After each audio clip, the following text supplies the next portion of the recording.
இந்த வருஷத்துடைய best detective movie அப்படின்ற மாதிரி இதை சொல்லலாங்க. ஏன்னா படம் ஆரம்பிக்கும் போது நீங்க ஒருத்தர் குற்றவாளின்னு நினைப்பீங்க. ஆனா அதுக்கப்புறம் ஒரு ட்விஸ்ட், இன்னொரு ட்விஸ்ட்ன்ற மாதிரி சும்மா வேற லெவலா இந்த கதையை கொண்டு போயிருப்பாங்க. அதாவது ஒரு பெரிய சீரியல் ஆக்ட்ரஸ் இருக்காங்க. அவங்களுக்கு ஒரு பொண்ணு, ரெண்டாவது கல்யாணம் அவங்க பண்ணதுல இருந்து அவங்கள யாரோ போட்டு தள்ள பாக்குறதா அவங்க ஒரு டிடெக்டிவ் கிட்ட வந்து தன்னை போட்டு தள்ள பாக்குற அந்த நபரை எப்படின்னா புடிச்சு கொடுங்கன்ற மாதிரியும் கேக்குறாங்க. இப்ப நம்ம ஹீரோவான டிடெக்டிவ் அந்த நபரை தேடி போகும்போதோ அவருக்கு பல அதிர்ச்சிகள் கிடைக்குது.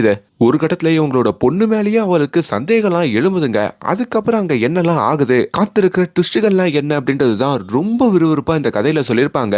எல்லாருக்குமே வணக்கம். இன்னைக்கு நம்ம சோட்டோபேஷி அப்படின்ற ஒரு வித்தியாசமான பெங்காலி படத்துடைய ஸ்டோரி ரிவ்யூ தான் பார்க்க போறோம். இப்ப இந்த படம் OTT-லயே அவைலபிளா இருக்குங்க. வாய்ப்பு இருந்தா பாருங்க. இன்னும் லைக் போடலனா ஒரு சின்ன லைக்கோட உள்ள வாங்க. நீங்க இப்ப பார்த்துட்டு இருக்கிறது நம்மளுடைய பிலிம் பை.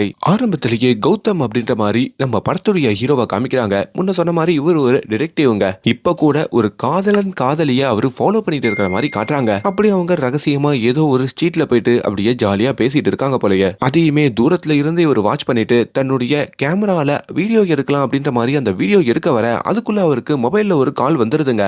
இவர் கால் அட்டன் பண்ற சவுண்ட்ல அந்த காதலன் காதலி யாரோ வந்துட்டாங்க போலன்னு சொல்லி அங்க இருந்து ஓடிடுறாங்க. பார்த்தா இவங்களுக்கு கால் பண்ணிருக்கிறதே இப்ப அங்க ஒரு லேடி இருக்காங்க பாத்தீங்களா, அவங்களோட கணவர் தான். தான் மனைவி உண்மையா யாரு கூட தொடர்பு வச்சிருக்காளான்னு கண்டுபிடிக்க சொல்லி ஹீரோ கிட்ட கேட்டிருப்பாரு. ஹீரோ கண்டுபிடிச்சு ஆதாரத்தை நிரூபிக்கலான்னு வரத்துக்குள்ள போன் பண்ணி கெடுத்துட்டீங்க சார், ஆனா கண்குள்ளா பாத்துட்டேன் உங்க மனைவி வேற ஒரு பையனோட பேசிக்கிட்டு இருக்கா, அதுவும் நெருக்கமா அப்படின்ற மாதிரிலாம் சொல்ல, சரி ஓகே உன்னோட ஃபீஸ் 5000 ரூபாய் அனுப்பிடுறேன் போனை வை அப்படின்ற மாதிரி அவர் சொல்றாரு. சார் என் ஃபீஸ் 10,000 ரூபாய் சார், அதுக்கு நீ ஆதாரத்தை கொடுக்கணும், வாயில தானே சொல்ற, அதனால 5000 ரூபாய் தான் கொடுப்பேன்ற மாதிரி கட் பண்ணிடுறாரு. இப்போ ஹீரோக்கும் ஒரு மாதிரி ஆகுதுங்க. இன்னொரு பக்கம் குமுதா அப்படின்ற மாதிரி ஒரு லேடியை காமிக்கிறாங்க. இவங்க நம்ம ஹீரோவோட மனைவிங்க. ஒரு வக்கீல் முன்னாடி தான் வந்து உட்காந்துக்கிட்டு இருக்காங்க. ஆக்சுவலி நம்ம ஹீரோக்கும் அவங்க மனைவிக்கும் விவாகரத்து ஆகி சில நாட்கள் ஆயிருக்கும். இவங்க ரெண்டு பேருக்குமே ஒரு பொண்ணுங்க. என்னதான் இவங்க விவாகரத்து பண்ணாலும் பொண்ணை பாத்துக்கிறதுல ரெண்டு பேரும் சேர்ந்து தான் பாத்துப்பாங்க. முக்கியமா நம்ம ஹீரோக்கு எல்லாமே அவங்க பொண்ணாதான் அவர் நினைப்பாரு. நம்ம ஹீரோ ஊதாரித்தனமா இருக்காரு, பொறுப்பே இல்லாம இருக்காரு அப்படின்றதுனால தான் இந்த குமுதா ஹீரோவை விட்டுட்டு போயிருப்பாங்க. அதே மாதிரி வாரத்துல ஒரு நாளோ 2 நாளோ மட்டும்தான் நம்ம ஹீரோ கிட்ட அவங்க பொண்ணை கொண்டு வந்து காமிப்பாங்க.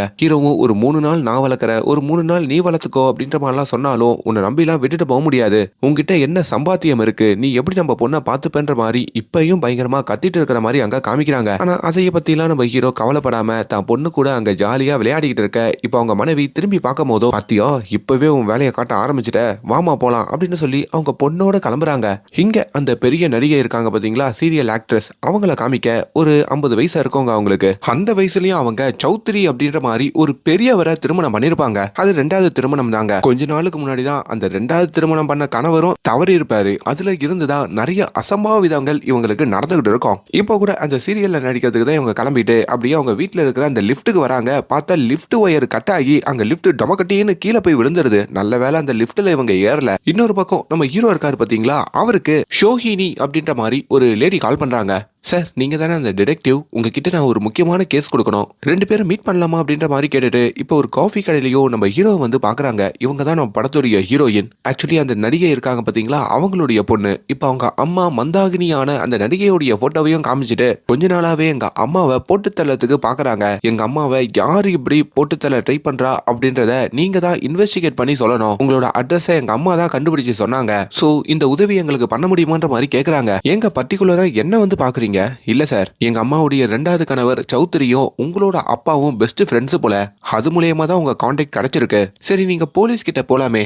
ஐயோ போலீஸ் கேஸ் ஆயிடுச்சுன்னா அம்மாவுடைய பேரு வெளியே வந்துடும், அதுக்கப்புறம் அவங்களுக்கு இந்த நடிக்கிறதுக்கான ஆப்பர்ச்சுனிட்டிலாம் கம்மி ஆயிடும், எங்களுக்கு அந்த பேரு மட்டும் தெரிஞ்சா போதும் சார், அதுக்கப்புறம் வேணா அந்த பேரை போலீஸ்ல சொல்லி ஆக்ஷன் எடுக்க வச்சிருவோம், நீங்க எங்க அம்மாவை கொல்ல பாக்குற அந்த நபரை மட்டும் தேடி கண்டுபிடிச்சு கொடுங்கன்ற மாதிரி கேட்க, சரி உங்க அம்மாவை பத்தி சொல்லுங்க, உங்க அம்மாவுடைய முதல் கணவர் எதனால உங்க அம்மாவை விட்டு பிரிஞ்சாங்க, நீங்க யாருக்கு பிறந்தவங்க அப்படின்ற மாதிரி கேட்கும் போதோ ஹீரோயினும், நான் எங்க அம்மாவோட முதல் கணவர் தான் என்னோட அப்பா, எங்க அப்பா ஒரு தியேட்டர் ஆர்டிஸ்ட், ஆனா கொஞ்ச நாளா வேலை இல்லாம வீட்லயே உட்காந்து குடிச்சு எங்க அம்மாவை நிறைய கொடுமைப்படுத்தினாரு, நான் எப்ப பள்ளி முடிஞ்சு வீட்டுக்கு வந்தாலும் சண்டை நடந்துட்டு இருக்கோம், எங்க அம்மா அழுதுகிட்டே இருப்பாங்க, அதுக்கப்புறம் தான் எப்படியோ எங்க அப்பா கிட்ட இருந்து எங்க அம்மா பிரிஞ்சு வந்தாங்க, அப்புறம் சீரியல்லையும் அவங்களுக்கு நல்ல ரோல்லாம் வந்து ஒரு பெரிய நடிகையா மாறிட்டாங்க, அப்படிதான் சௌத்ரி அப்படின்ற ஒரு வயசான தாத்தா எங்க அம்மாவோட பழகுனாங்க, அப்படி எங்க அம்மாவுக்கும் அந்த சௌத்ரிக்கும் திருமணம் நடந்தது. அந்த சௌத்ரி தாத்தாக்கு 2 பசங்க இருந்தாங்க, ஒரு பையன் ஒரு பொண்ணு. அந்த பையனுடைய பேரு லோகேஷ், பொண்ணுடைய பேரு வசந்தி. லோகேஷ் கொஞ்சம் கோவக்காரன், வசந்திக்கு திருமணம் திருமணமானதுனால அவங்க கோவத்தை கண்ட்ரோல் பண்ணிப்பாங்க. அப்படி அவங்க அப்பா சௌத்ரி ரெண்டாவதா இந்த சீரியல் நடிகையை திருமணம் பண்றதுல அவங்களுக்கு சுத்தமா பிடிக்கலைங்க. ஏன்னா அந்த சௌத்ரியோட பேர்ல பல சொத்துக்கள் இருக்கும். அதெல்லாம் சௌத்ரி போனதுக்கு அப்புறம் அவங்க 2 பேருக்கு, அதாவது அவங்க 2 பசங்களுக்கு வர மாதிரி தான் அங்க அவங்க நினைச்சிருப்பாங்க. ஆனா இப்ப அவர் 2வது திருமணம் பண்ணி அது இந்த நடிகைக்கு போயிட போதோ, அதுக்கப்புறம் அவங்களோட பொண்ணான ஹீரோயினுக்கு வந்துட போதோ அப்படின்றவங்க எல்லாம் பயந்து அங்க நிறைய பிரச்சனைகள் பண்றாங்க. இதெல்லாம் சொல்லிட்டு இப்ப நம்ம ஹீரோவுமே ஹீரோயின் கிட்ட பொதுவா இந்த மாதிரி ட்ரை பண்றாங்கன்னா பின்னாடி ஒவ்வொரு காரணம் இருக்கும். அப்படி உங்க அம்மாவை போட்டு தள்ள பாக்குறதுக்கு நீங்க என்ன காரணமா நினைக்கிறீங்கன்ற மாதிரி கேட்க, கண்டிப்பா பணமா தான் இருக்கணும். ஏன்னா கொஞ்ச நாளுக்கு முன்னாடி தான் எங்க அம்மாவோட 2வது கணவர் சௌத்ரி தவறினாரு. அதுக்கப்புறம் அந்த சொத்துக்கள்லாம் இப்ப எங்க அம்மாவுடைய கண்ட்ரோல்ல தான் இருக்கு. அதை அடையறதுக்கு தான் மேபி நிறைய பேர் ட்ரை பண்ணலாம். நீங்க எல்லாரையுமே சந்தேகப்படுங்க, எப்படின்னா இதை கண்டுபிடிச்சு சொல்லுங்கன்ற மாதிரியும் அங்க சொல்றாரு. உங்களோட ஃபீஸ் என்ன அப்படின்ற மாதிரி கேட்கும் போதோ ஹீரோ சொல்றதுக்குள்ளேயே இவங்க ஒரு 50,000 ரூபாய் எடுத்துட்டு வந்து ஹீரோ கிட்ட கொடுக்குறாங்க. இதை அட்வான்ஸா வச்சுக்கோங்க, மீதி 2 லட்சம் ரூபாய் அப்புறமா கொடுக்குறேன்னு சொல்ல ஹீரோ, ஆக்சுவலி நான் 3 லட்சம் ரூபாய் தான் வாங்குவேன். ஓ அப்படியா, நீங்க சொன்ன அமௌண்ட்டையே கொடுத்துட்றேன், இப்போதைக்கு அட்வான்ஸ் பண்ண வாங்கிக்கோங்கன்னு சொல்லிட்டோம். அப்படியே அந்த காஃபி கடையில இருந்து இவங்க 2 பேரும் கிளம்ப, அதுக்கப்புறம் தான் இது வரைக்கும் உங்க அம்மாவை கொல்றதுக்கு என்ன மாதிரியான முயற்சிகள்லாம் நடந்துச்சுன்ற மாதிரி ஹீரோ கேட்கிறாரு. அப்படி அவங்க லிஃப்ட் ஏற வரப்போ அந்த லிஃப்ட் வயர் அருந்தது. அதுக்கப்புறம் ஒரு நாள் ஷூட்டிங்க்கு போறப்போ அவங்க சாப்பாட்டுல ஏதோ கலந்துட்டாங்களாம். அதை சாப்பிட்டு அவங்க அம்மாவுக்கு உடம்பு ரொம்ப முடியாம போயிடுச்சான். எப்படியோ ஹாஸ்பிட்டலுக்கு போய் தான் காப்பாத்தினதா சொல்றாங்க. இப்ப நம்ம ஹீரோ இருக்காரு பாத்தீங்களா, அவருடைய வீட்டுக்கு வராருங்க. அவர் ரொம்ப நாளாவே ரெண்ட் பாக்கி வச்சிருப்பாரு. இப்ப 50,000 ரூபாய் அட்வான்ஸ் வாங்கிருப்பாரு பாத்தீங்களா, அப்படி 4 மாசம் ரெண்டையும் அவரு அடைக்கிறாரு. இப்ப நம்ம ஹீரோவுடைய வீட்டு வாசல்ல ஒரு தாடியெல்லாம் வச்சுக்கிட்டு தொப்பி போட்டுக்கிட்டு ஒரு மர்ம நபர் நிக்கிறதையும் ஹீரோ கவனிக்கிறாரு. யாரு இது அப்படின்ற ஒரு கேள்வியோடயே அங்கிருந்து கிளம்ப இப்போ ஒரு ஹோட்டலுக்கு சாப்பிட வராருங்க. இப்ப அவரு ஹேண்டில் பண்ணிட்டு இருக்கிற அந்த கேஸை பத்தி விசாரிக்கவும் ஆரம்பிக்கிறாரு. அப்படி சௌத்ரியை பத்தி நிறைய விஷயங்கள் தெரிஞ்சுக்கிறாரு. சௌத்ரி என்ன மாதிரியான பிசினஸ்லாம் பண்ணி எவ்வளவு பணக்காரர் ஆனாரு அப்படின்னு பல கேள்விகள் எழுப்புறாரு. அதே வேளையில தான் இங்க ஹீரோயினோட அம்மா அந்த சீரியல் நடிகை இருக்காங்க பாத்தீங்களா, அவங்க டிரைவரோட கார்ல போயிட்டு இருக்கும் போதோ திடீர்னு அந்த காரை ஒரு லாரி வந்து இடிக்குதுங்க. அவங்களும் பின் சீட்ல உட்காந்துட்டு இருக்காங்க. அந்த சம்பவத்துல மயக்கம் போட்டும் கீழே விழறாங்க.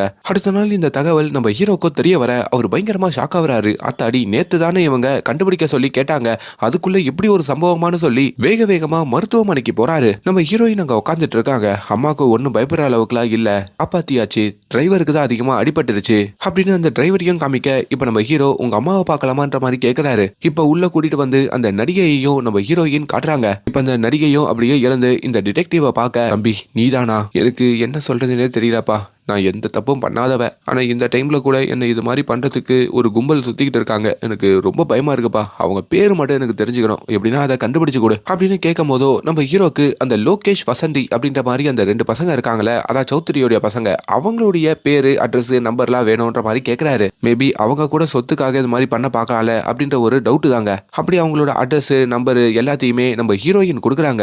ஹீரோக்கு ஒரு சின்ன அசிஸ்டன்ட் இருப்பாருங்க, அவர்கிட்டயும் இந்த தகவலை சொல்லி அப்படி அந்த சௌத்ரியோட பொண்ணு வசந்தியோடைய அட்ரஸையும் கண்டுபிடிச்சு வாங்குறாரு. இங்க வசந்தியும் வீட்டுல உட்காந்துக்கிட்டு அந்த நடிகைக்கு இப்போ ஆக்சிடென்ட் ஆயிருக்கும் பாத்தீங்களா, அதெல்லாம் டிவில பாத்துட்டு இருக்க. இப்ப நம்ம ஹீரோவும் அந்த வீட்டுக்கு வராரு. இங்க வசந்தியோட கணவர் ஒரு டீச்சரா இருப்பாரு போல, வீட்லயே அவரு டியூஷன் எடுத்துட்டு இருக்க. ஆக்சுவலி ஒரு ஜேர்னலிஸ்ட், கொஞ்ச நாளுக்கு முன்னாடி தவறன சௌத்ரி பத்தியான ஒரு கட்டுரை எழுதிட்டு இருக்கேன், அதுக்கு சில உண்மைகள்லாம் தெரிஞ்சுக்கணும், உங்க மனைவியை மீட் பண்ணலாமான்னு சொல்லிதான் அங்க வசந்தியை வந்து அவர் மீட் பண்றாரு. வசந்தியும், அப்பா கூட நாங்க இருந்த காலங்கள்ல ரொம்ப சந்தோஷமா இருந்தோம், அப்பாவுடைய பிசினஸ் எல்லாத்தையும் நானும் என்னுடைய பிரதர் லோகேஷன் தான் பாத்துக்கிட்டோம், அப்பா எப்பவுமே குவைட்டா இருப்பாரு, முழு நேரமும் வேலை பார்த்துக்கிட்டே இருப்பாரு. அப்படி ஒரு டைம்ல தான் எங்க அம்மா தவறுனதுக்கு அப்புறம் எங்க அப்பா திடீர்னு 60 வயசுல வந்து ஒரு கல்யாணம் பண்ணிக்க போறேன்னு சொன்னாரு. அது எங்க எல்லாருக்குமே ஷாக்கிங்கா இருந்தது. அதே மாதிரி எங்க அப்பா கல்யாணம் பண்ணிக்கிறேன், இந்த நடிகையோடைய சுபாவமும் எங்க யாருக்குமே பிடிக்கல, யாருக்குமே அந்த நடிகை மரியாதை கொடுக்க மாட்டாங்க, அது முக்கியமா என்னுடைய பிரதரான லோகேஷுக்கு சுத்தமா பிடிக்கல, அதனால நாங்க 2 பேரும் அதுக்கு மேல அப்பாவோட இருக்க மாட்டேன்னு சொல்லி அந்த வீட்டை விட்டு வெளியே வந்துட்டோம் அப்படின்ற மாதிரியும் சொல்லிட்டு இருக்க. அப்ப அந்த இடத்துல அந்த வசந்தியோட கணவரும் வராரு. தம்பி, நாங்க தான் அந்த வீட்டை விட்டு வெளியே வந்துட்டோம், அந்த குடும்பமே வேணான்னு வந்திருக்கோம், நீ என்னன்னா மறுபடியும் அந்த குடும்பத்தை பத்தி ஏதோ எழுதணும்னு கேட்டுட்டு இருக்க, இங்க இருந்து வெளியே போப்பா அப்படின்ற மாதிரி கத்த. பிரஸ்னா யார் வீட்டுக்கு வேணாலும் வந்து என்ன வேணா கேட்கலாமா, அதெல்லாம் ஒன்னும் சொல்ல முடியாதுன்ற மாதிரியும் எரிஞ்சு விளையாரு. சரி, அட்லீஸ்ட் உங்க பிரதர் லோகேஷ் எங்க இருக்காரு, அவரை பத்தியாச்சு தகவல் சொல்லுங்கன்ற மாதிரி அங்க கேட்க, லோகேஷ் எங்க போனா என்ன பண்றான்னு எதுவுமே எங்களுக்கு தெரியாது, அவங்க கொஞ்ச நாளா காணுன்ற மாதிரியும் சொல்றாங்க. இது நம்ம நம்ம ஹீரோக்கு ஒரு பதட்டமா இருக்குங்க. அப்ப நம்ம ஹீரோயின் நைட்டு நம்ம ஹீரோவை பாக்குறதுக்கு அவங்க வீட்டுக்கு வராங்க. அவங்க வேற கொஞ்சம் புகை பிடிப்பாங்க போல இருக்கு. அப்படி புகை பிடிச்சிக்கிட்டு சில டாக்குமெண்ட் எல்லாம் எடுத்துட்டு வந்து காட்டுறாங்க. இதுலதான் சொத்தோட விவரம் எல்லாமே இருக்கு. அதாவது சௌத்ரியோடைய சொத்து இப்போ எங்க அம்மா பேர்ல இருக்குல்ல, அதை பத்தியான டீட்டெயில் இருக்கு. இதையெல்லாம் வச்சு கூட நீங்க கண்டுபிடிக்க வச்சுக்கோங்கன்னு சொல்லிட்டோம். அவங்க அங்க இருந்து கிளம்ப இப்போ கொஞ்ச நேரத்திலேயே நம்ம ஹீரோவுடைய மனைவி குமுதா அவங்க பொண்ணோட அங்க வராங்க. என்ன ஏதோ பேட் ஸ்மெல் அடிக்குது அப்படின்ற மாதிரி ஹீரோ மேல டவுட் பட, அதெல்லாம் இல்லம்மா கிளைண்ட் வந்திருந்தாங்க, அவங்க தான் இப்படி பண்ணிட்டு போனாங்கன்ற மாதிரிலாம் சமாளிச்சுட்டு இப்போ அவங்க பொண்ணோடையும் நம்ம ஹீரோ விளையாடுறாரு. விவாகரத்து பண்ணாலும் இவ இது மாதிரி சந்தேகப்படுறத விட மாட்டாளே அப்படின்ற மாதிரியும் ஹீரோ நினைக்கிறாரு. இப்போ நம்ம ஹீரோடைய அசிஸ்டன்ட் இருக்காரு பாத்தீங்களா, அவரும் அடுத்த நாள் விடிகால வந்து ஹீரோ கிட்ட ஒரு தகவல் சொல்றாருங்க. ஆக்சுவலி நீங்க தேடிட்டு இருக்கிற அந்த லோகேஷ் இருக்காருல, அதான் சௌத்ரியோட பையன், அவரு இப்போ ஒரு பார்ல இருக்கிறதா சில பேர் பார்த்திருக்காங்க. அந்த இடத்துக்கு போனீங்கன்னா நீங்க அவனை பிடிக்கலாம். அங்க ஒரு லேடியோட அந்த லோகேஷுக்கு ஒரு பழக்கம் இருக்கு போல, போட்டோஸ்லாம் அவர் காமிக்கிறாரு. அந்த லேடி யாருன்னு கேட்கும் போதோ அவங்க அந்த இடத்துல பாட்டு பாடுற ஒரு லேடி தான். நிறைய நேரத்துல அந்த லோகேஷ் அந்த லேடியோட வீட்டுல எல்லாம் தங்கியிருக்கான்ற மாதிரியும் சொல்ல, இப்ப அந்த இடத்துக்கும் நம்ம ஹீரோ அந்த ராத்திரி போறாருங்க. அப்படி அந்த லேடியையும் நம்ம ஹீரோ தொலைவுல இருந்து வாட்ச் பண்ணிக்கிட்டு இருக்க கொஞ்ச நேரத்திலேயே அங்க லோகேஷ் வராங்க. கூட தன் நண்பனோடையும் லோகேஷ் பேசிக்கிட்டு இருக்கான். ஆக்சுவலி அவங்க நண்பன் கிட்ட லோகேஷ் கடன் வாங்கியிருப்பான் போல, அதெல்லாம் அவங்க அப்பா சொத்தை வச்சு கொடுத்துடுறன்ற மாதிரி சொல்லியிருப்பான். ஆனா சொத்து இப்போ லோகேஷ் கையில இல்லாதனால அவன் நண்பனுக்கும் அவனுக்கும் சண்டை வருது. அது எல்லாம் அந்த லேடி தான் வந்து சமாதானப்படுத்துறாங்க. அதுக்கப்புறம் லோகேஷையும் தன்னுடைய வீட்டுக்கே அந்த லேடி கூட்டிட்டு போயிடுறாங்க. இப்போ நம்ம ஹீரோ இருக்காரு பாத்தீங்களா, அந்த லேடியோடைய வீட்டுக்கு வராருங்க. எதுக்காக வந்திருக்கீங்க, இன்னைக்கு நான் மூட்ல இல்ல, இங்க இருந்து கிளம்புங்கன்னு ஹீரோவை பார்த்து சொல்ல, இல்ல உங்களோட லோகேஷ்னு ஒருத்தர் வந்தாருல, அவரோட நான் பேசணும் அப்படின்னு சொல்லி இவரு ஒரு ஜேர்னலிஸ்ட், ஒரு கதை எழுதுறேன் அப்படின்ற மாதிரி ஒரு கார்டை கொடுக்குறாரு. இப்ப அங்க லோகேஷும் வர, என்னையா வேணும் உனக்கு அப்படின்ற மாதிரி கேக்குறாரு. உங்க அப்பாவை பத்தி நான் ஒரு உண்மையை எழுதிக்கிட்டு இருக்கேன், அதை பத்தி நீங்க எதனா டீட்டெயில் சொல்ல முடியுமான்னு கேட்டு லோகேஷுக்கும் கொஞ்சம் சரக்கா ஊத்தி கொடுத்துட்டு அந்த கதையை கேட்டு உட்கார்றாரு. லோகேஷும், எங்க அப்பா 2வது திருமணம் பண்ணது எங்களுக்கு சுத்தமா பிடிக்கல, ஏன்னா அந்த நடிகை ரொம்ப மோசமானவங்க, அதனால நான் கல்யாணத்திலேயே குடிச்சிட்டு நிறைய தகராறு பண்ணேன், இதெல்லாம் எங்க அப்பா பார்த்தாரு, ரொம்ப கடுமையா பேசினாரு, புள்ளன்னு கூட பார்க்காம அங்கிருந்து வெளியே போக சொன்னாரு, அதுல நான் நொந்து போயிட்டேன். அது இல்லாம எங்க அப்பா அவருடைய சொத்துக்கள் எல்லாத்தையும் தான் 2வது மனைவிக்கு அவரு எழுதி வச்சுட்டு போயிட்டாரு, இதுவும் எங்களுக்கு பெரிய ஏமாற்றமா இருக்கு அப்படின்ற மாதிரிலாம் புலம்பிக்கிட்டு இருக்காரு. இப்ப நம்ம ஹீரோ அந்த இடத்துல இருந்து கிளம்பும் போதோ அவங்க மனைவி இருக்காங்கல்ல குமுதா, அவங்க வேற கால் பண்றாங்க. நாளைக்கு நம்ம பொண்ணுடைய பிறந்த நாள் ஞாபகம் இருக்குல்லன்ற மாதிரியும் கேக்குறாங்க. இப்ப நம்ம ஹீரோ தன்னுடைய ஃப்ரெண்ட்ஸை வந்து பாக்குறாருங்க. நம்ம ஹீரோக்கு இன்ஸ்பெக்டர்லாம் ஃப்ரெண்ட்ஸா இருப்பாங்க. அப்படி அந்த இன்ஸ்பெக்டர் கிட்டையும் தான் இப்போ தேடிட்டு இருக்கிற இந்த கேஸை பத்தி எல்லாம் சொல்றாரு. அதை பத்தி எதனா தகவல் கிடைச்சா எனக்கு உடனே இன்ஃபார்ம் பண்ணுங்கன்ற மாதிரியும் கேட்டுக்கிறாரு. அதுல ஹீரோவுடைய நண்பனுக்கு ஒரு தகவல் தெரிஞ்சிருக்குங்க. அதாவது அந்த நடிகையோடைய பொண்ணு, அதான் நம்ம ஹீரோ கிட்ட வந்து இந்த கேஸை கொடுத்துருப்பாங்களே, அவங்க ஒரு வீணை ஆர்டிஸ்ட் அப்படின்ற மாதிரியும், அவங்க ஒரு பையனோட உட்காந்துதான் அந்த வீணையை வாசிக்கிறாங்க. அந்த பையனை அந்த பொண்ணு காதலிக்கிறதாகவும் இவங்க தகவல் சொல்ல, இப்ப ஹீரோவும் இதெல்லாம் கேட்டுட்டு தன்னோட வீட்டுக்கு திரும்பினா மறுபடியும் அந்த ஜன்னல்ல இருந்து பார்க்கும் போதோ தாடி வச்சுக்கிட்டு கண்ணாடி போட்டுக்கிட்டு ஒரு நபர் நம்ம ஹீரோவை பார்த்துட்டு இருக்க மாதிரியும் ஃபாலோ பண்ணிட்டு இருக்க மாதிரியும் அவரு கவனிக்கிறாரு. அவருக்கு ஒரு மாதிரி பீதி ஆயிடுது. இப்போ அவரையும் ஓடி போய் நம்ம ஹீரோ பார்க்க போக, அப்ப நம்ம ஹீரோவை ஒரு கார் இடிக்கிற மாதிரி வந்துடுது. அப்ப கீழே ஒரு சின்ன பேப்பர் இருக்குங்க. அதை எடுத்து படிச்சு பார்க்கும் போதோ இந்த கேஸை விட்டுடு அப்படின்ற மாதிரி போட்டிருக்கு. ஹீரோக்கு அங்க சிரிப்பு தாங்க வருது. இங்க இன்னொரு பக்கம் வசந்தி இருக்காங்க பாத்தீங்களா, அவங்க தன்னோட அப்பாவுடைய பெட்டியை பார்த்துட்டு இருக்காங்க. அப்ப அவங்க அப்பா எழுதின ஒரு டைரி அவங்களுக்கு கிடைக்குதுங்க. அதுல பல உண்மைகள் இருக்கு. இதை உடனடியா தான் பிரதருக்கு கால் பண்ணி அவங்க சொல்றாங்க. இன்னொரு பக்கம் இந்த ஹீரோவை ஃபாலோ பண்ணிட்டு இருந்த அந்த தாடிக்காரர் இருக்காரு பாத்தீங்களா, அவரு 2 பசங்களுக்கு காசு கொடுத்து நம்ம ஹீரோவோட கதையை முடிக்கவும் சொல்றாரு. இப்ப நம்ம ஹீரோ இந்த சீரியல் நடிகை இருக்காங்க பாத்தீங்களா, அவங்களுடைய வீட்டுக்கு தான் வந்திருக்காங்க. ஹீரோயினை பார்க்க தான் வந்திருக்காரு. அப்ப அங்க டிரைவர் இருக்காருங்க. அந்த டிரைவர் கிட்டயும் விசாரிக்கிறாரு. சார், நான் இந்த வீட்டுக்கு மட்டும் தான் சார் டிரைவர், இன்னொரு கெஸ்ட் ஹவுஸ் இருக்கு சார், அதுல இன்னொரு டிரைவரும் இருக்காரு சார். மேடம் நான் கூட்டு போகும்போதோ ஒரு லாரி இடிகிற மாதிரி வந்தது சார், நல்லவேளை மேடம் லெஃப்ட்ல உட்காந்ததுனால தப்பிச்சாங்கன்ற மாதிரிலாம் அந்த கதையை சொல்லிக்கிட்டு இருக்க, அதே வேலையில தான் அந்த வீட்டுக்கு இந்த லோகேஷ் இருக்கான் பாத்தீங்களா, அவன் வராங்க. தன்னுடைய ஸ்டெப் மாமா பார்க்கறதுக்கு தான் அவன் வந்திருக்கான். அப்படி அந்த சீரியல் நடிகையை பார்த்தோம் லோகேஷ் பயங்கரமா சண்டை போடுறான். உன்னை பத்தியான எல்லா உண்மைகளையும் இப்பதான் நான் படிச்சு தெரிஞ்சுக்கிட்டேன், ஒழுங்கு மரியாதையா சொத்தெல்லாம் எங்களுக்கே கொடுத்துட்டு ஓடிடு, இல்லனா அவ்வளவுதான் அப்படின்ற மாதிரியும் மிரட்டுறான். அந்த நடிகைக்கோ பயங்கர கோவம் வருது. இங்க இருந்து வெளியே போடான்ற மாதிரி கத்த, இப்ப அந்த லோகேஷும் வெளியே வரப்போ அங்க நிக்கிற ஹீரோவை பாக்குறான். ஓ, கதை எழுதுன்னு இங்கேயே வந்துட்டியா, போடா அப்படின்னு சொல்லிட்டு அவன் அங்க இருந்து போற மாதிரியும் ஹீரோ நம்ம லோகேஷை கவனிச்சு வச்சுக்கிற மாதிரியும் அங்க காட்ட, இப்ப நம்ம ஹீரோ மறுபடியும் அந்த பார்ட்டி நடக்கிற இடத்துக்கு வராருங்க. அந்த ராத்திரி லோகேஷுடைய ஃப்ரெண்ட் ஒருத்தர் இருப்பாரு பாத்தீங்களா, அவர்கிட்டயும் லோகேஷை பத்தி விசாரிச்சுட்டு இருக்க, அதை அந்த இடத்துல பாட்டு பாடுற லேடி பாக்குறாங்க. நீ எதுக்கு நோண்டி நோண்டி லோகேஷையே விசாரிக்கிறேன்னு சொல்லி ஹீரோவையும் அங்க இருந்து கிளம்ப சொல்லிடுறாங்க. ஹீரோ ஒரு ஆடிட்டோரியம் வந்திருக்காரு. அந்த இடத்துல தாங்கிட்ட இந்த கேஸை ஒப்படைச்ச நம்ம ஹீரோயினை பாக்குறாரு. கேஸை பத்தியான விவரத்தை எல்லாம் அங்க டிஸ்கஸ் பண்றாங்க. உங்க அம்மாவுடைய சொத்துக்களை அடையறதுக்கு தான் யாரோ பிளான் பண்றாங்க. எனக்கு உங்க மேல, அதுக்கப்புறம் உங்க அப்பாவுடைய 2 பசங்க மேல சந்தேகம் இருக்குன்ற மாதிரி சொல்ல, என் மேலேயே சந்தேகப்படுறீங்களான்னு சொல்லி அங்க இந்த ஹீரோயினோட முகமும் மாறுற மாதிரி காட்டுறாங்க. கொஞ்ச நேரத்துல அந்த ஆடிட்டோரியத்துல நம்ம ஹீரோயின் வீணை வாசிக்க ஆரம்பிக்க, அதையும் நம்ம ஹீரோ கவனிக்க, இப்ப அந்த ஃபங்க்ஷன் முடிஞ்சதுக்கு அப்புறம் ஒரு ரூம்ல நம்ம ஹீரோயின் அவங்க காதலனோட சண்டை போட்டுட்டு இருக்கிறதையும் ஹீரோ கவனிக்கிறாரு. அதை வச்சு அவங்களுக்கு ஏதோ ஒரு பிரச்சனை இருக்குன்ற மாதிரியும் தெரிஞ்சுக்கிறாரு. ஹீரோக்கு அவங்க பொண்ணு கால் பண்றாங்க.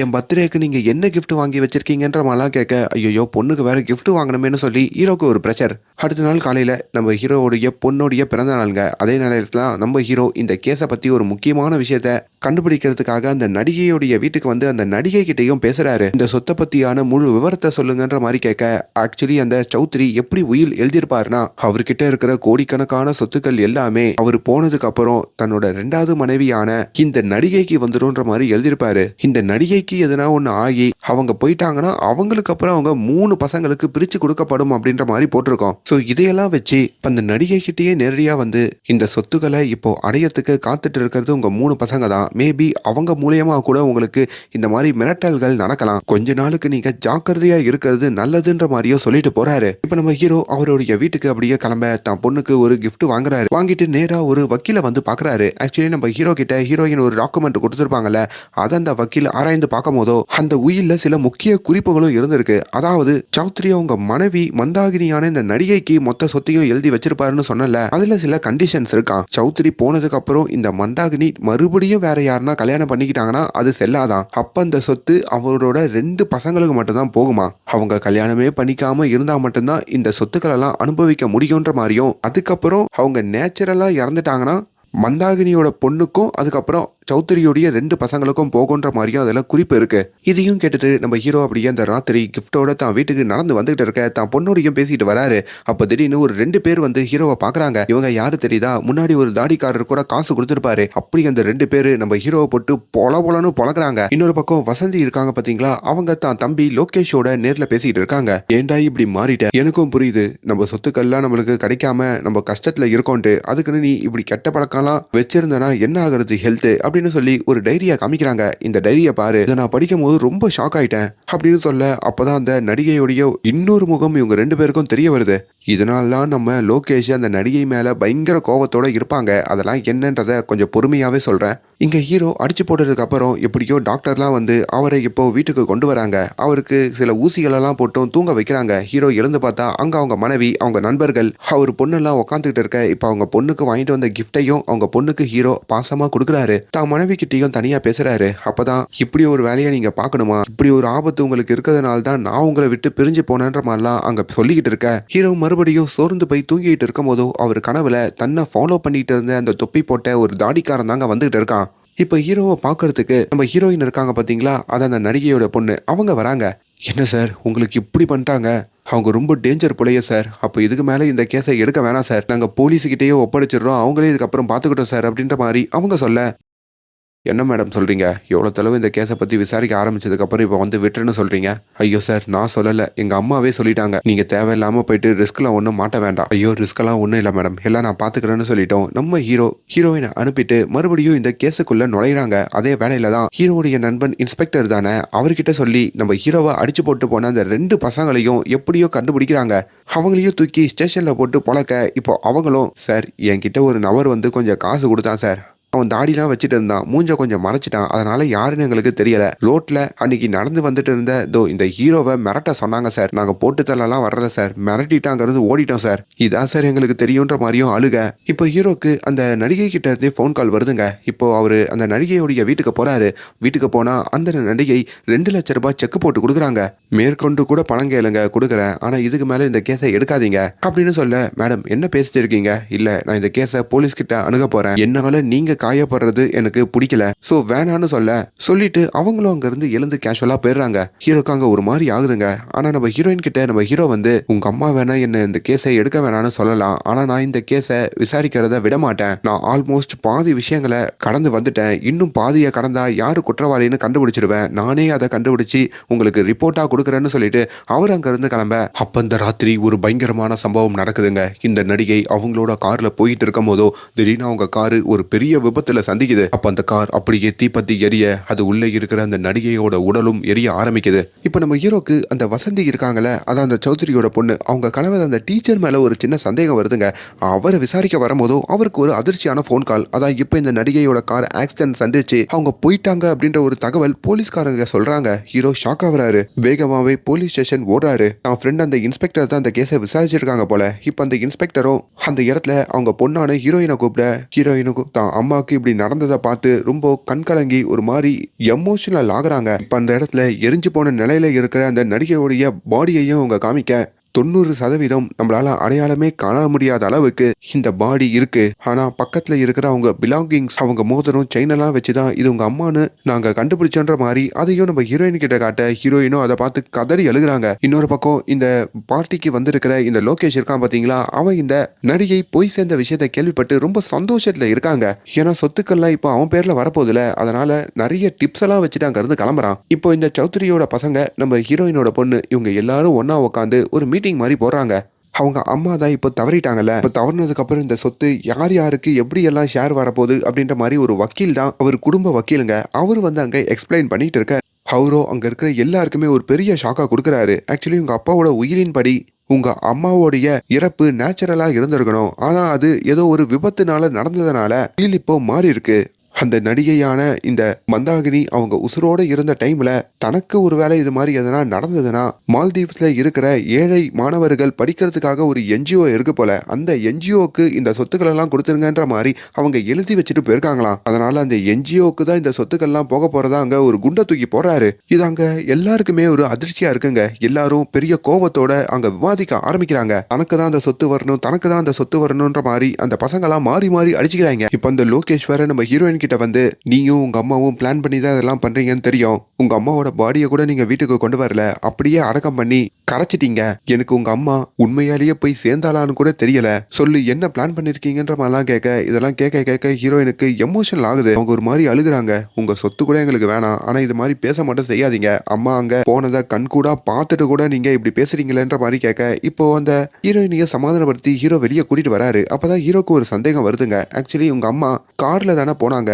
அப்ப அந்த காருடைய டிரைவர் எங்கன்னு கேட்க, அந்த டிரைவர் அந்த விபத்து ஆனதுக்கு அப்புறம் அந்த இடத்த விட்டு ஓடிட்டான். ஓ, அன்னைக்கு அந்த குண்டா இருந்தாரு ஒரு டிரைவர், அவரா? ஐயா அவரு இல்ல, எங்க அம்மாக்கு இன்னொரு கார் டிரைவர் இருக்காருன்னு சொன்னால, அவரு கெஸ்ட் ஹவுஸ்ல இருக்கிற காரை ஓட்டுவாரு, அந்த கார் டிரைவர் தான், அவர் ஓடிட்டாரு, அவர் முன்னாடி சௌத்ரியோட கார் டிரைவராகவும் இருந்தாருன்ற மாதிரிலாம் சொல்ல, இப்ப நம்ம ஹீரோக்கு ஒரு சின்ன தடயம் கிடைக்குதுங்க.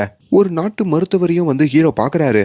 கொஞ்ச நாளுக்கு முன்னாடி போன அந்த மந்தாகினி நடிகை உங்ககிட்ட எதனா ட்ரீட்மெண்ட் எடுத்துக்கிட்டாங்களான்ற மாதிரி கேட்க, அதெல்லாம் இல்லையேன்னு அவர் சொல்றாரு. ஆனா அங்க மந்தாகினியோடைய அம்மாவுடைய பேர்ல, அதாவது அந்த நடிகையுடைய அம்மா பேர்ல ஒருத்தவங்க ட்ரீட்மெண்ட் எடுத்துக்கிறதா அங்க போட்டிருக்கு. அவங்க ஒரு வித்தியாசமான நாட்டு மருந்தை வாங்கிட்டு போனதாகவும் அங்க தெரிய வந்திருக்கு. அதையும் நம்ம ஹீரோ போட்டோ எடுத்து வச்சுக்கிறாரு. இப்ப அந்த ராத்திரி இந்த சௌத்ரியோட பையன் லோகேஷ் இருக்காரு பாத்தீங்களா, அவர் அப்படியே நடந்து வந்துகிட்டு இருக்க, அவர் திடீர்னு ஒரு லாரி வந்து இடிக்குதுங்க. அந்த சம்பவத்துல லோகேஷும் இப்போ தவறாரு. ஹீரோக்கும் இந்த தகவல் தெரிய பயங்கரமா ஷாக் ஆகுறாரு. என்னடா இந்த சம்பவம் நடந்துகிட்டே இருக்கு, நான் லோகேஷ் தான் இதெல்லாம் பண்ணான்னு பார்த்தா இப்ப லோகேஷையே அடிச்சிட்டாங்களே, அப்ப யார் இதை பண்ணது அப்படின்ற மாதிரி ஒரு பயம் வருது. ஆல்ரெடி லோகேஷுக்கு கடன் கொடுத்த ஒரு கடனாளி, அவன் ஃப்ரெண்ட் இருப்பான் பாத்தீங்களா, அவனை தூக்கிட்டு வந்து ஸ்டேஷன்ல வச்சு விசாரிக்கிறாங்க.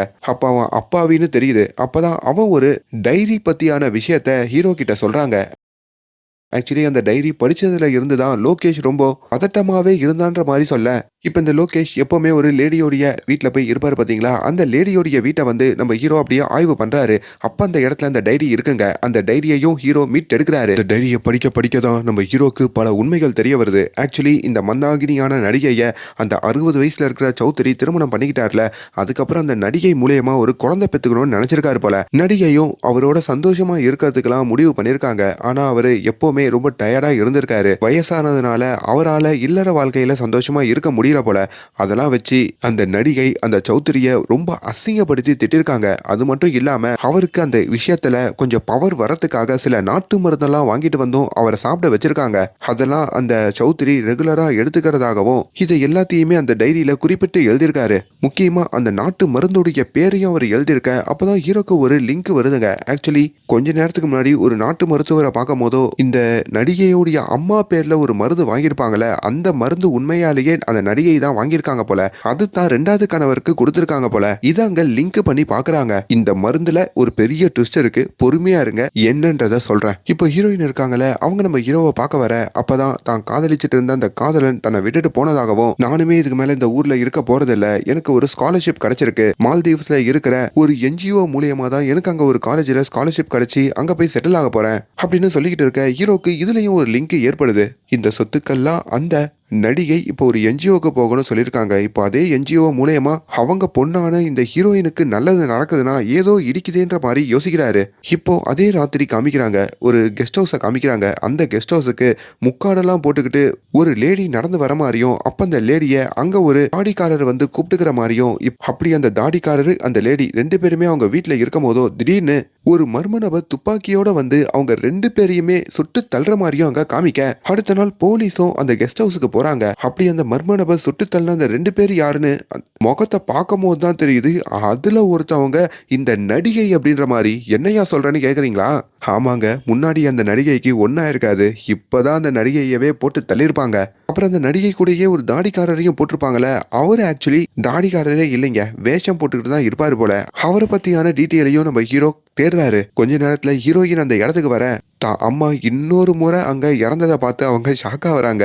இப்ப அந்த தாடிக்காரருடைய பர்ஸை பார்க்கும் போது ஒரு டிரைவிங் லைசன்ஸ் இருந்திருக்குங்க. அந்த லைசன்ஸை ஹீரோ கிட்டயும் கொடுக்குறாங்க. அதை வச்சு பார்க்கும் போது அந்த கெஸ்ட் ஹவுஸ்ல ஒரு டிரைவர் இருந்தாருன்னு சொன்னாரு பாத்தீங்களா, அவரு தான் இந்த தாடிக்காரர் அப்படின்ற மாதிரியும் நம்ம ஹீரோக்கு தெரியுது. ஸோ எல்லாத்தையும் இப்போ ஹீரோ கனெக்ட் பண்ணி பார்க்கறாரு. அவருக்கு இப்போ இந்த குற்றவாளி யாரு அப்படின்றத கெஸ் பண்ணவும் செய்யறாரு. உடனே அந்த போலீஸ் இருக்கார்ல, ஹீரோடைய ஃப்ரெண்டு இன்ஸ்பெக்டர், அவர்கிட்டயும் வந்து ஆக்சுவலி இந்த தாடிக்காரர் வேற யாரும் இல்ல, இந்த சீரியல் நடிகை மந்தாகினியோடைய முதல் கணவர். உங்களுக்கு ஞாபகம் இருக்கா, அந்த முதல் கணவர் ஒரு தியேட்டர் ஆர்டிஸ்ட்னு சொல்லியிருப்பேனே, அது மூலயமா ஒரு நிறைய வேஷத்தை ரொம்ப ரியலிஸ்டிக்காவே போடுவாருங்க. அப்படி தான் மனைவிய அதிக சொத்து வச்சிருக்கிற இந்த சௌத்ரிய திருமணம் பண்ண வச்சுட்டு அந்த கெஸ்ட் ஹவுஸுக்கு ஒரு சிங்கு வேஷத்துல டிரைவராகவே அவர் இருந்து புருஷனும் பொண்டாட்டியும் சேர்ந்து இந்த சொத்துக்களை அடிக்கிறதுக்கு பிளான் பண்ணிருக்காங்க போல. இப்ப இதையும் நம்ம ஹீரோ தெரிஞ்சுக்கிட்டு நேரா அந்த சௌத்ரியோடைய வீட்டுக்கு வராரு. இப்போ அந்த சௌத்ரியோடைய பொண்ணு வசந்தி, அவங்களோட கணவர், இந்த சீரியல் நடிகையோடைய பொண்ணு, நம்ம ஹீரோயின், இந்த போலீஸ்காரங்கன்னு சொல்லி எல்லாரையும் ரவுண்டா உட்கார வைக்கிறாரு. இப்போ நான் என்ன நடந்ததுன்னு கதையை சொல்றேன், முழுசா கேளுங்க. அதாவது மந்தாகினி அப்படின்ற மாதிரி அந்த சீரியல் நடிகை அவங்களோட முதல் கணவரான அந்த தியேட்டர் ஆர்டிஸ்ட் 2 பேரும் விவாகரத்து பண்ணி பிரிஞ்சது எல்லாமே ஃபேக் தான். 2 பேரும் சீரியல்லையும் தியேட்டர் ஆர்டிஸ்டாவும் இருக்கிறதுனால பெருசா அவங்களால சம்பாத்தியம் பார்க்க முடியல. அதனால தான் அவங்களுக்கு சண்டை வந்திருக்கு. அதுக்கப்புறம் 2 பேரும் ஒரு பிளான் பண்ணிருக்காங்க. அதாவது அந்த தியேட்டர் ஆர்டிஸ்டான அந்த கணவர் தான் மனைவிய நீ விவாகரத்து பண்ற மாதிரி பண்ணிட்டு அந்த சௌத்ரியோட போய் பழகு, அதுக்கப்புறம் சௌத்ரிய நைஸா திருமணம் பண்ணிக்கோ, அப்புறம் சௌத்ரிய போட்டு தள்ளிட்டு அவர் சொத்துக்கள்லாம் நீ அடைஞ்சிரு, அதுக்கப்புறம் நம்ம அதை ஜாலியா என்ஜாய் பண்ணலான்ற மாதிரி தான் ஒரு பிளான் இருந்திருக்கு. அப்படிதான் இந்த சீரியல் நடிகையும் அந்த சௌத்ரிய வந்து ஏமாத்தி திருமணம் பண்ணிருக்காங்க. சௌத்ரியோடைய பிளான் என்னன்னா, அவருக்கு ஒரு ஆண் வாரிசு தேவைப்படுதுங்க. ஏன்னா அவரோட பையன் லோகேஷ் எந்நேரமும் குடிச்சிட்டு அவரு பிசினஸ் எல்லாம் பார்த்துக்காம ரொம்ப ஊதாரித்தனமா இருப்பாங்க. அதனால ஒரு நல்ல ஆண் பிள்ளைய பெத்துக்கிட்டு அவங்கிட்ட இந்த பொறுப்பை ஒப்படைக்கணும்னு சொல்லிதான் இந்த சீரியல் நடிகை கிட்ட அவர் கேட்டிருப்பாரு. அப்ப சீரியல் நடிகை வேணுமுனே சௌத்ரி கிட்ட உனக்குள்ள இருக்கிற ஆண்மை போயிடுச்சு, உன்னால எதுவும் பண்ண முடியாது அப்படின்னு சொல்லி அவர் ரொம்ப நெகட்டிவா ஃபீல் பண்ண வச்சிருக்காங்க. அதுக்கப்புறம் ஒரு நாட்டு மருந்தை கொண்டு வந்து கொடுத்துருக்காங்க. அந்த நாட்டு மருந்துல நெஞ்சு வலி வரதுக்கான ஒரு விதமான சீடு இருந்திருக்குங்க. அதை ரெகுலரா தான் கணவரான இந்த சௌத்ரியை எடுக்க வச்சிருக்காங்க. ஆல்ரெடி ஹார்ட் கண்டிஷன் மோசமா இருக்கிற சௌத்ரி அந்த மருந்தை ரெகுலரா சாப்பிடுறது மூலயமா ஒரு இடத்துல அவருக்கு உண்மையாலேயே நெஞ்சு வலி வந்து போயே சேர்ந்திருக்காரு. அவர் போனதுக்கு அப்புறம் அவருடைய சொத்துக்கள் எல்லாமே அவரோட மனைவியான இப்ப இந்த நடிகை கிட்ட வந்திருக்கு.